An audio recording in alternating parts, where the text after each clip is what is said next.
Coucou les mômes, j'espère que vous allez bien. Donc aujourd'hui, on a une formule vraiment spéciale que j'ai encore jamais testée sur ma chaîne. Donc vous me direz si vous appréciez ou pas du tout, parce que ça se peut. Mais cette invitée-là, je voulais absolument l'inviter. Je la trouve tellement intéressante. Je la suis sur ses réseaux sociaux. Je trouve qu'elle s'exprime bien. Elle vulgarise des termes qui peuvent paraître complexes parce qu'en fait, elle est spécialisée c'est une physio-pelvienne, donc la santé pelvienne et sexuelle. Ce que je trouve que tant de femmes devraient savoir et qu'on ne sait pas. Encore une fois, c'est pas la première fois que je le dis ici, mais j'aimerais tellement ça que quand on est au secondaire, qu'on ait un cours pour les petites filles et pour les femmes à devenir, parce que il y a tellement de choses qu'on sait pas sur notre corps, notre anatomie, les choses qu'on pense être normales qui en fait ont des solutions, donc des maux, des problèmes, des difficultés qu'on se fait dire que c'est normal, puis finalement ils ont toutes des solutions, mais elle propose beaucoup de solutions, beaucoup de problèmes que même que moi qui étais informée sur sa profession, je ne savais pas qu'elle répondait à ces problèmes-là. Bref, j'ai reçu Corinne la physio, si vous la suivez sur Instagram, c'est comme ça qu'elle s'appelle. Donc, c'est vraiment une petite perle. Elle, comme je vous dis, elle vulgarise tellement bien les concepts qu'on peut facilement les comprendre. Son approche, j'aime beaucoup son approche. Elle est super humaine, elle est super amicale, friendly, je sais pas comment l'expliquer, mais c'est le genre de personne à qui tu as envie de t'ouvrir puis envie de parler des choses qui soit t'inquiètent ou te rendent vraiment vulnérable finalement. Donc, je voulais l'inviter, mais la distance oblige que on a pu faire l'entrevue, mais par vidéoconférence. Donc, j'espère que ce modèle d'entrevue-là va vous convenir, va vous plaire, parce que ça va me permettre aussi d'en faire beaucoup plus, parce que des fois, tu sais, le déplacement puis tout ça, puis avec ma petite famille, mon petit garçon, ça me prend du temps, ça me prend de l'énergie aussi, donc des petites entrevues comme ça me permet de vous en donner plus et d'aller vous chercher de l'information qui est vraiment précieuse. Donc, je vais la laisser se présenter. Et puis, j'espère que vous allez apprécier cette vidéo-ci. Laissez-moi un petit like, un petit commentaire, puis laissez-moi savoir aussi qui vous aimeriez que je reçoive le mois prochain. Bonjour Corinne, je suis super contente de t'avoir avec moi aujourd'hui. Si tu veux commencer en te présentant à ma communauté, parce que moi je te connais bien, je te suis, ça fait quelques mois en tout cas, puis j'aimerais ça que tu parles un peu plus de toi, ton histoire aussi, que j'ai vu passer sur les médias sociaux, mais mes abonnés la connaissent pas nécessairement, donc voilà. Ben, merci pour l'invitation. Je suis vraiment contente d'être avec toi ici aujourd'hui. Fait que moi, je suis physiothérapeute spécialisée en rééducation périnéale et santé pelvienne. Donc, ma niche, ce dans quoi je suis spécialisée, c'est vraiment le plancher pelvien et toutes les problématiques associées à ça.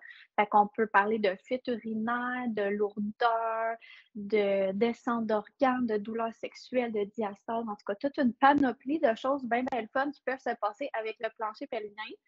Et j'ai gradué en 2018 de l'Université McGill à Montréal, mais physiquement, j'habite en Estrie et j'ai une entreprise de services euh, virtuels. Fait que je fais un peu de présentiel dans ma région, mais principalement, tous mes services, c'est en virtuel.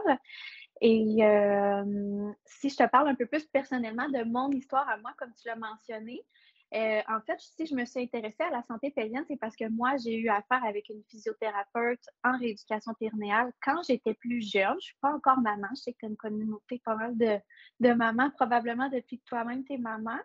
Mais moi, c'était en lien avec des douleurs sexuelles quand j'étais autour de 18, 19, 20 ans. Là. Fait que ma seule expérience que j'avais eue avec une physiothérapeute quand je me suis inscrite en physio pour mes études, c'était en rééducation périnéale.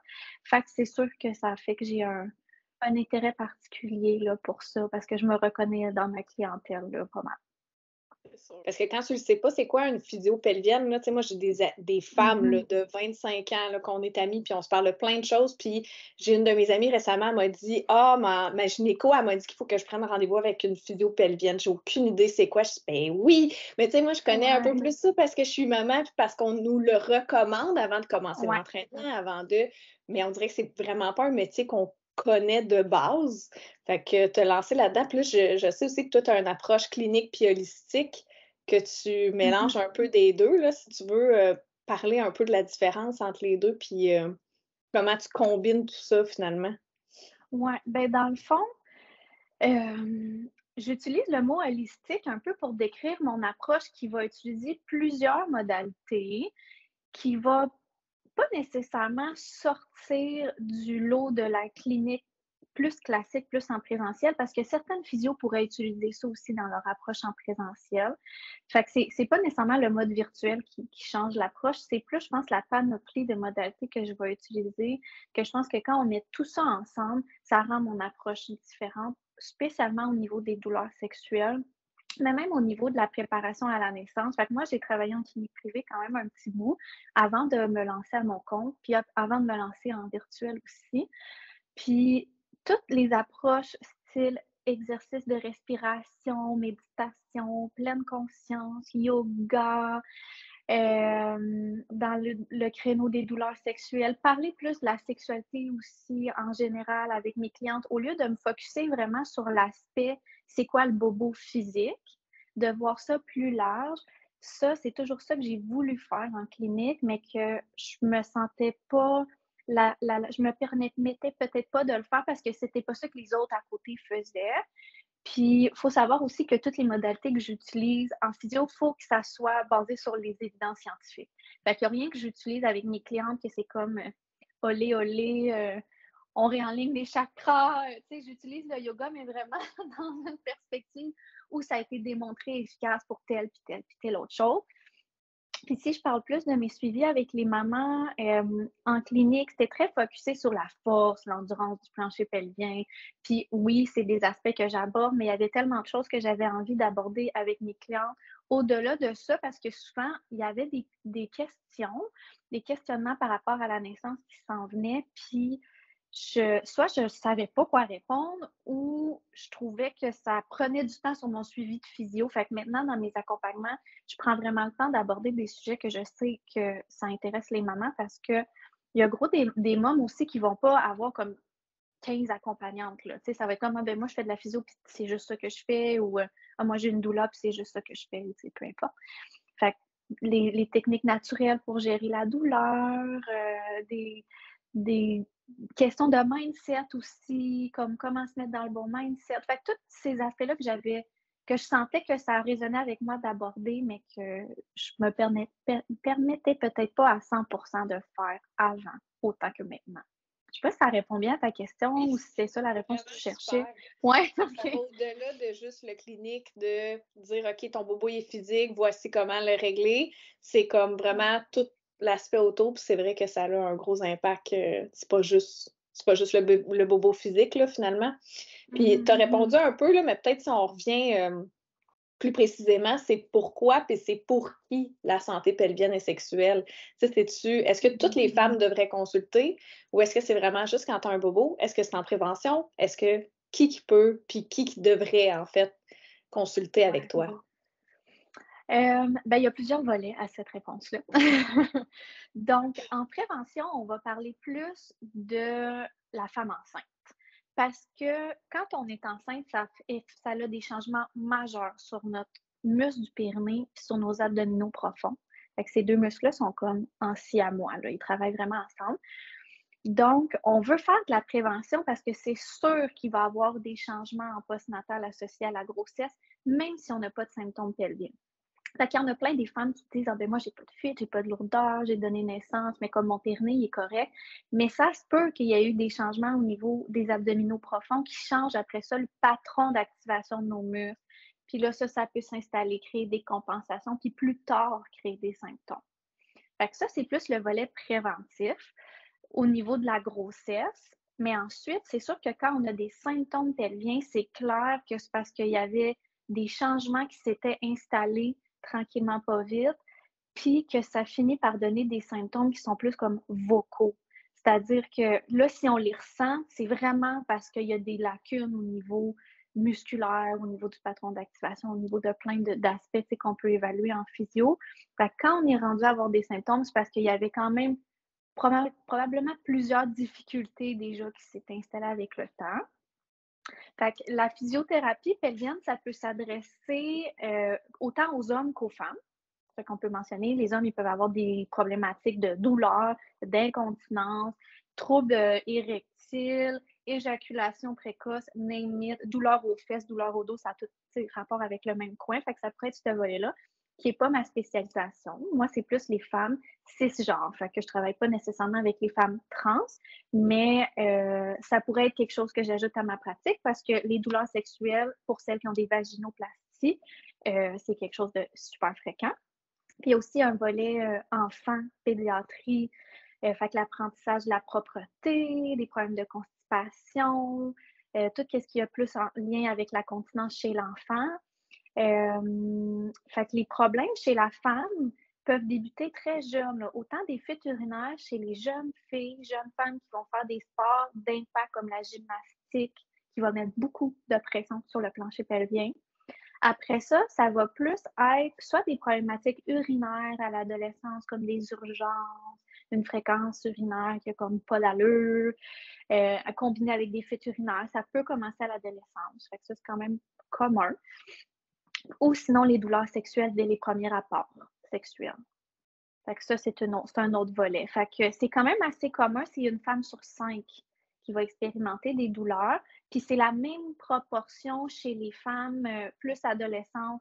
Je me souviens pas du range d'âge exact, là, mais dans les études récentes, c'était les moins de 18 ans, c'est la même proportion. Fait que c'est quand même super fréquent. Beaucoup plus que ce qu'on pense. Vraiment. Mais je savais Ouais. pas comment vous couvriez tout ça. Même moi qui m'y connaissais un peu, là. Ouais. Mais c'est fou quand même, là. J'aurais pas pensé que même de l'apprentissage à la propreté jusqu'à même à l'adolescence, là. Ouais. Ouais. Après ça, si on progresse en âge, ben, il y a la grossesse, le postnatal, la reprise du sport après l'accouchement, la césarienne, s'il y a une césarienne, la réadaptation qu'on fait par rapport à ça, parce que c'est vraiment une chirurgie majeure, une césarienne. C'est un peu minimisé en général, mais à ne pas minimiser. Fait que, habituellement, pour n'importe quelle chirurgie, on a une réadaptation en physio, ça devrait être pareil pour une césarienne, mais ça, c'est un autre débat, là. Ça devrait être inclus dans le système public, tu sais, à mon humble avis. Oui. Puis après ça, ben, on a tout qu'est-ce qui va survoler le stade de la ménopause, périménopause, les changements hormonaux qui peuvent occasionner soit des fuites, des lourdeurs, descente d'organes un petit peu plus prononcées, douleurs sexuelles au moment de la ménopause aussi beaucoup. J'apprends plein de Ouais. choses ce matin. Ouais, les hormones, là, ça va vraiment changer la muqueuse, comme l'apparence du vagin et de la vulve. Ça peut amincir les tissus, faire sténoser l'entrée vaginale, fait que ça va rapetisser. Ouais. Fait que, on a tout un lot comme femme de changements dans notre vie pelvien là, qui peut mettre la table pour plusieurs problématiques. Fait que, dans le fond, notre travail, c'est d'aider les femmes avec ça. Wow! C'est vraiment... Ouais. Oui, c'est très large, c'est vraiment une belle mission, Ouais. j'encourage. Merci d'exister. Puis là, tu sais, comme ma communauté, c'est plus des mamans, futures mamans. Y a-t-il des choses que tu aimerais leur dire comme ça pendant la grossesse, fais attention, ça après la grossesse aussi? Tu sais, moi, c'est parce que je suis tes pages aussi, là, tu parles de libido, de douleur, ça aussi, je trouve qu'il y en a beaucoup en grossesse que perte de libido, tu sais, qui vont dire ma sexualité, il a fallu que je la réapprenne de A à Z, là, avec les hormones, avec la grossesse, avec tout ce qui s'est passé. Puis comme on n'en parle pas tant sur les réseaux, avec les médecins. Fait que, tu sais, juste de dire, hey, c'est normal. On peut t'aider là-dedans, là. Ouais. Ben, tu nommes la sexualité en postnatal, là, mais ça, c'est vraiment une phase de la sexualité où ce que les douleurs sont particulièrement normalisées. Fait que, de façon générale, avoir des douleurs sexuelles, c'est souvent normalisé, peu importe ça se passe quand dans la vie d'une femme. Mais spécialement après avoir donné naissance, c'est comme ah ben j'ai mal, ça fait 6 mois, mais c'est comme c'est normal, je viens d'accoucher. Mais tu sais, c'est jamais normal d'avoir des douleurs aux relations sexuelles. Non. J'entends toutes sortes d'histoires, toutes sortes de choses, de types de communication avec le partenaire, de toutes sortes d'affaires qui fait que des fois, j'ai l'impression que les femmes vont se mettre vraiment une pression de faire plaisir à leur partenaire, alors que leur goal principal avec la sexualité, ça devrait être le plaisir. Tout le temps. Puis fait que oui, il y a un travail de Puis moi, j'ai pas donné naissance. Fait que je peux juste parler avec l'expérience que j'ai constatée avec ma clientèle, mais pas avec mon expérience personnelle. Mais c'est un travail de réappropriation de son corps qui ressemble pas à notre corps nécessairement qu'on avait avant bébé, puis ça, c'est 100% normal aussi. Fait que tout l'aspect de l'image corporelle, mais l'aspect aussi des sensations que ça se peut qu'il ait changé. Fait que là, de réexplorer qu'est-ce qui me ferait plaisir en ce moment, qui a changé par rapport à avant, puis l'aspect de le nommer aussi à son partenaire. Fait que ça se peut que les techniques, il faut qu'ils changent ou que les positions confortables sont plus les mêmes qu'avant, le type de pression qu'on apprécie n'est plus le même. Puis une diminution de force au niveau musculaire en postnatal, c'est sûr que ça influence la satisfaction sexuelle parce que mon muscle, il manque de force, il manque de. Ouais. Ou le tonus, avoir des tensions Et aussi. Ça fait que. Ouais. Fait que. Oui. c'est bon à savoir, honnêtement. Tu sais, ben, nous autres, mes amis, je veux dire, là, quand on se parle de ça, c'est surtout pour se réentraîner, mais jamais vraiment qu'on se dit hey, t'as-tu des douleurs? Ben, c'est parce que j'en ai plein là, des amis qui ont eu des douleurs, puis on se disait juste justement ah ben ça va passer. Tu sais, c'est parce que je suis pas prête encore, tu sais, je vais attendre, mais c'est parce qu'à un moment donné, il faut que tu fasses quelque chose. Mais quand tu sais pas c'est quoi la bonne ressource. Ben, c'est correct d'attendre d'être prête. Ouais, Ça, mais là, des 6 mois, c'est long, là. Puis dans la maternité en général, au niveau de la santé pelvienne, la satisfaction sexuelle, c'est souvent genre la dernière des priorités. Mais pourtant, les femmes qui ont plus de satisfaction sexuelle, ils ont une meilleure qualité de vie en général.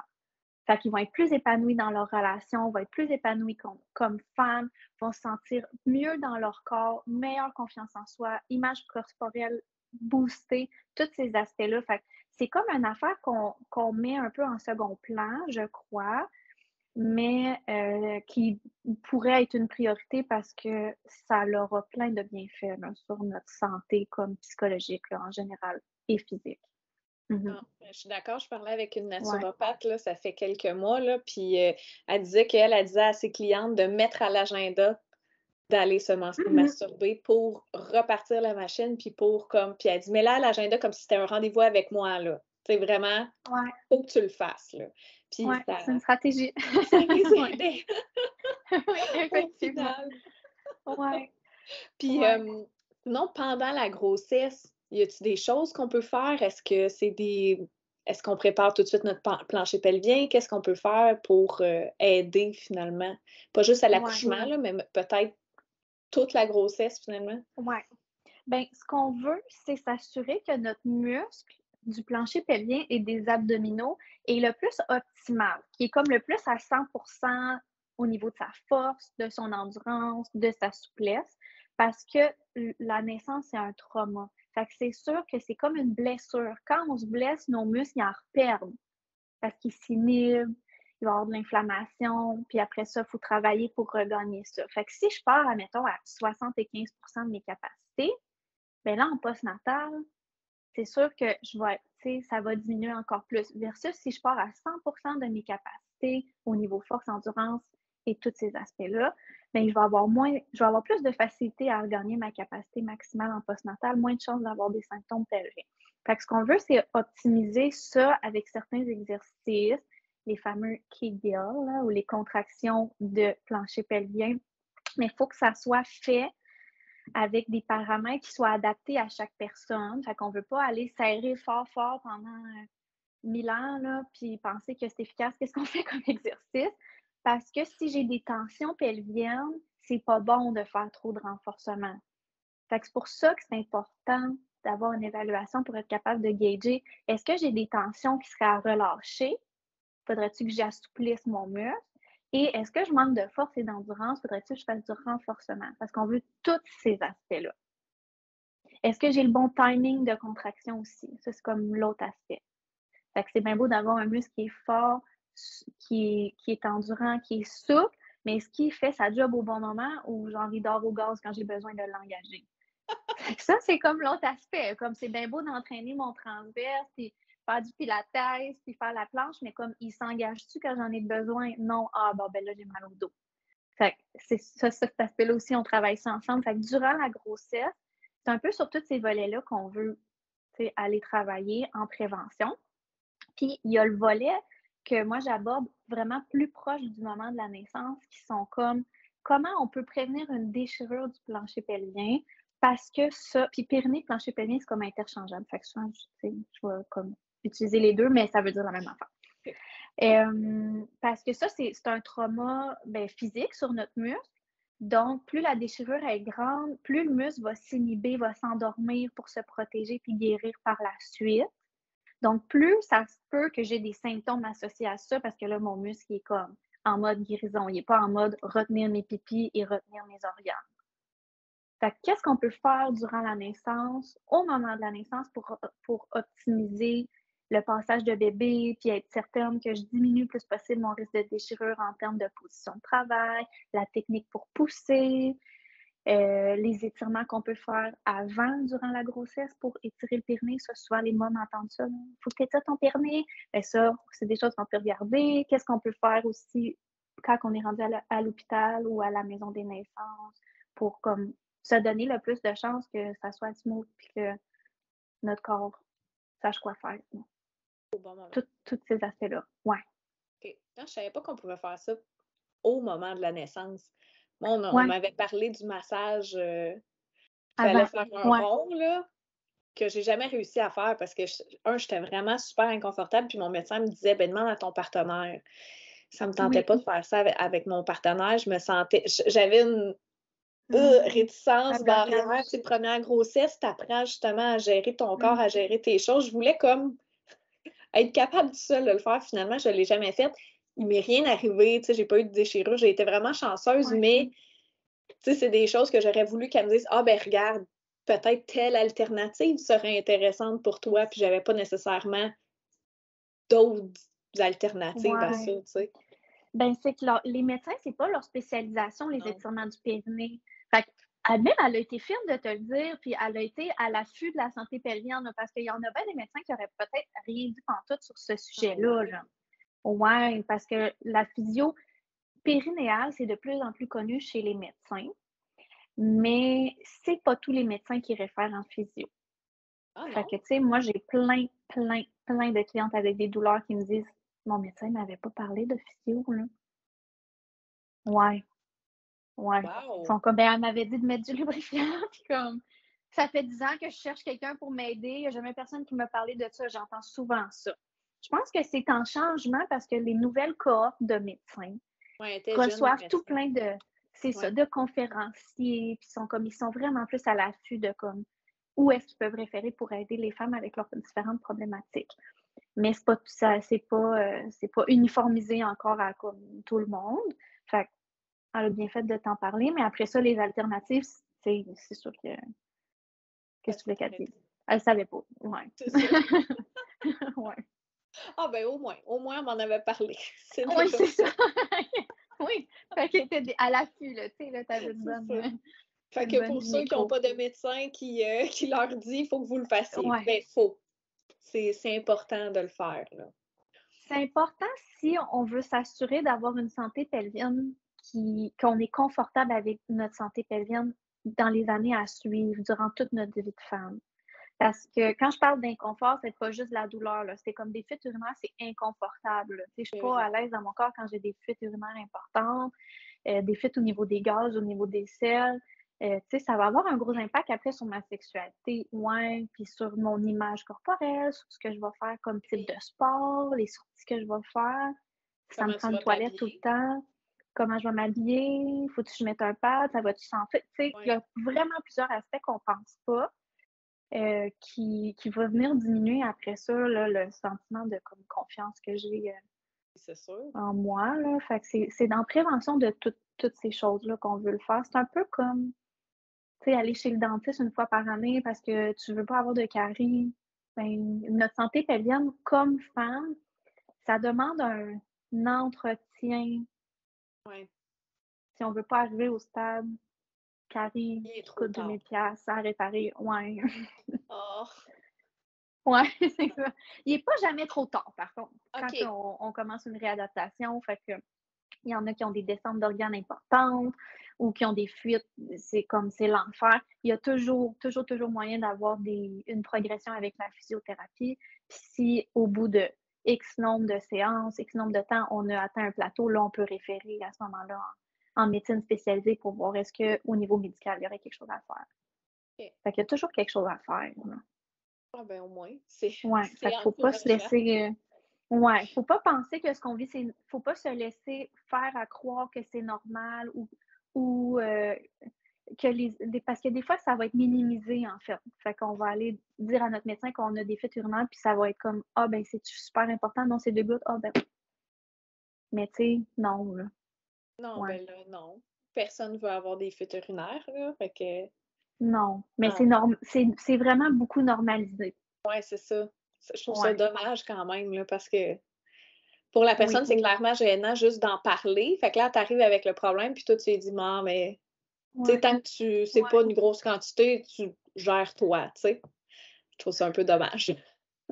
Tu sais, puis encore là, j'ai rien contre les médecins ou les infirmières, ils font tous un travail exceptionnel, mais dépendamment des connaissances qu'on a comme professionnels de la santé, ça va influencer après ça comment on va conseiller les autres. Fait que c'est plus que les femmes sachent que leurs symptômes sont importants, puis que c'est important qu'ils aillent chercher l'aide pour les régler pour pas que ça progresse dans le temps. Ah ben, c'est Ouais. bon.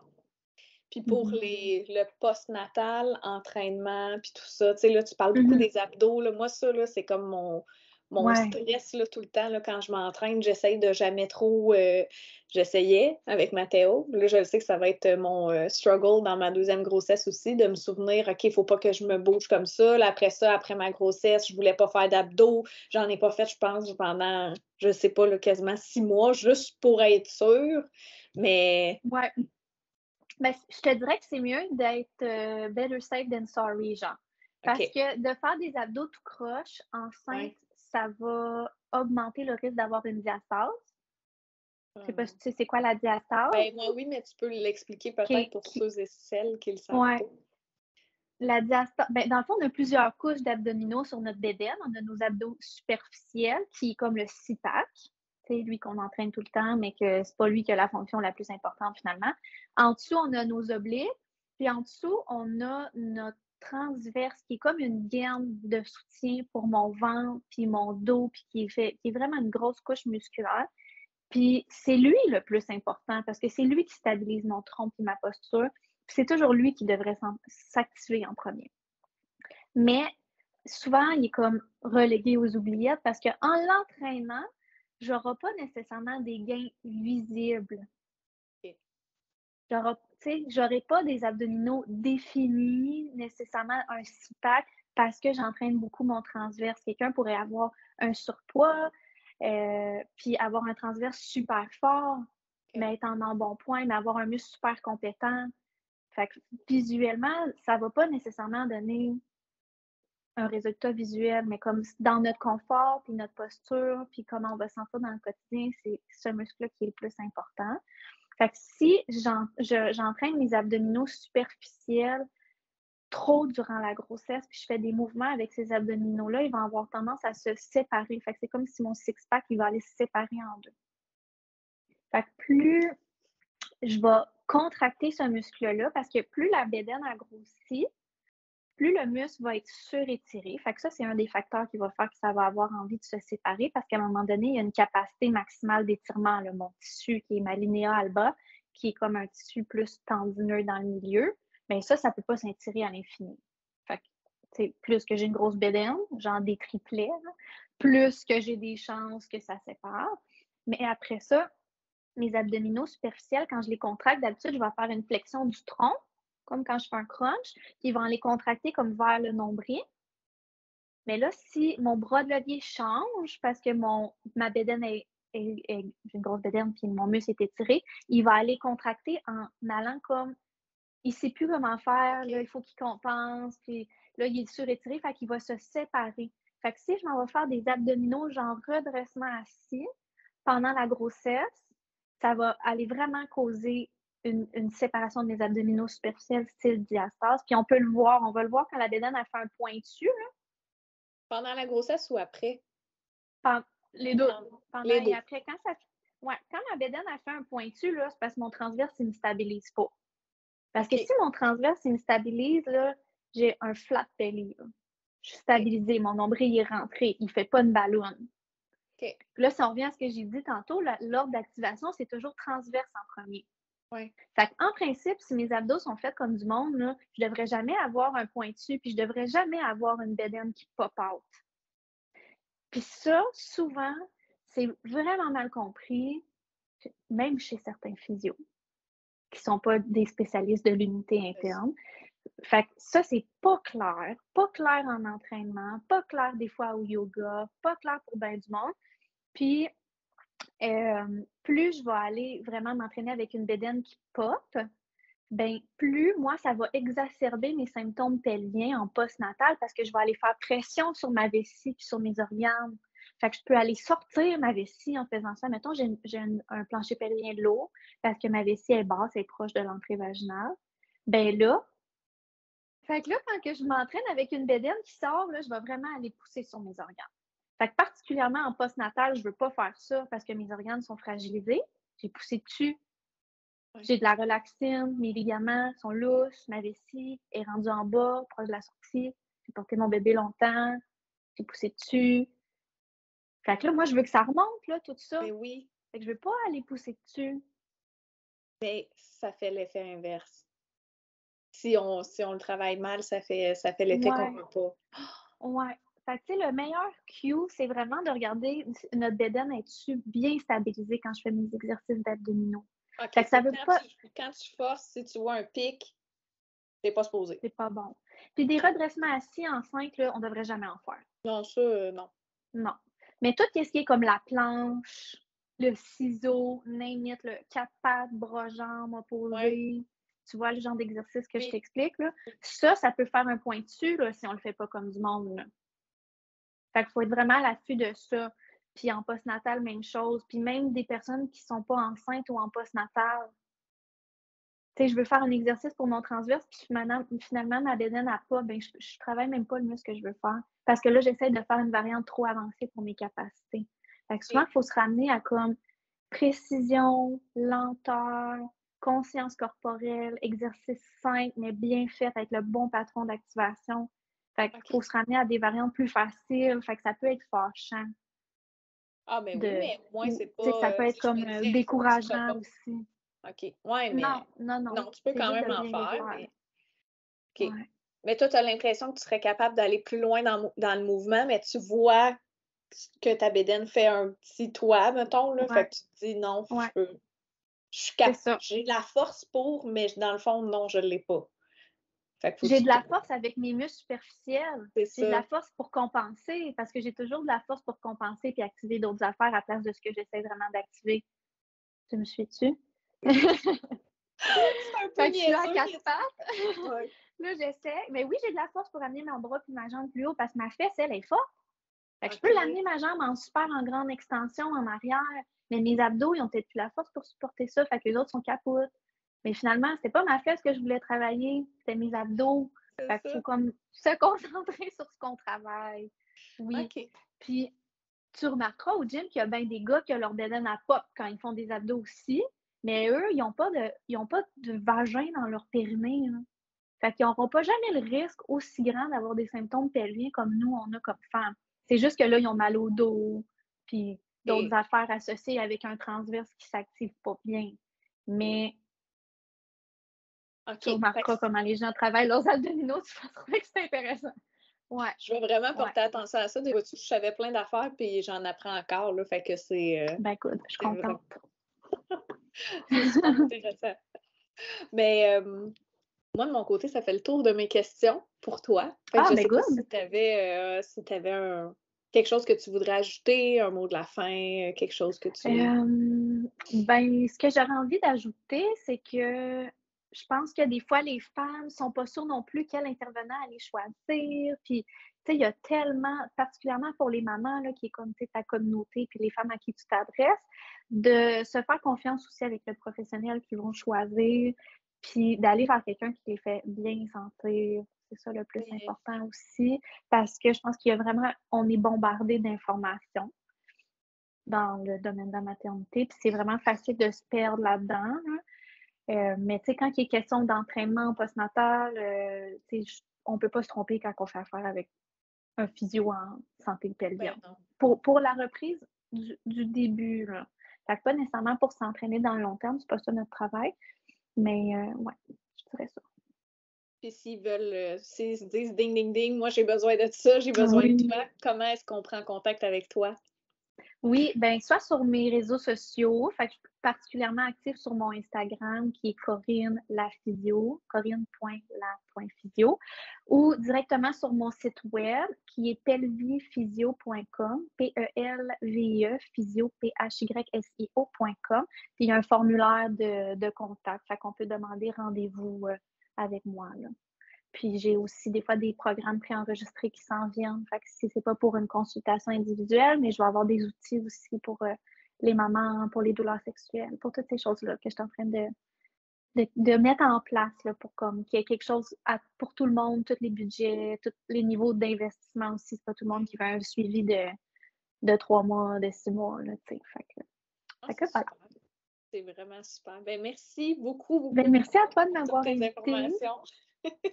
Donc voilà, c'était ma petite entrevue avec Corinne qui a été vraiment un amour, qui nous a éclairé sur beaucoup de points. Donc vous savez comment la rejoindre si vous voulez avoir en fait des solutions à vos problèmes, l'avoir en prévention, juste avoir de l'information, reconnaître un peu plus les services puis qu'est-ce qu'elle peut vous apporter en fait, que si jamais vous avez besoin, c'est une très belle ressource à avoir. Et puis n'hésitez pas à aller la suivre sur les réseaux sociaux pour lui donner un petit peu d'amour et de l'encourager en fait sur ses réseaux sociaux. Et puis sinon, ben on se dit à la semaine prochaine.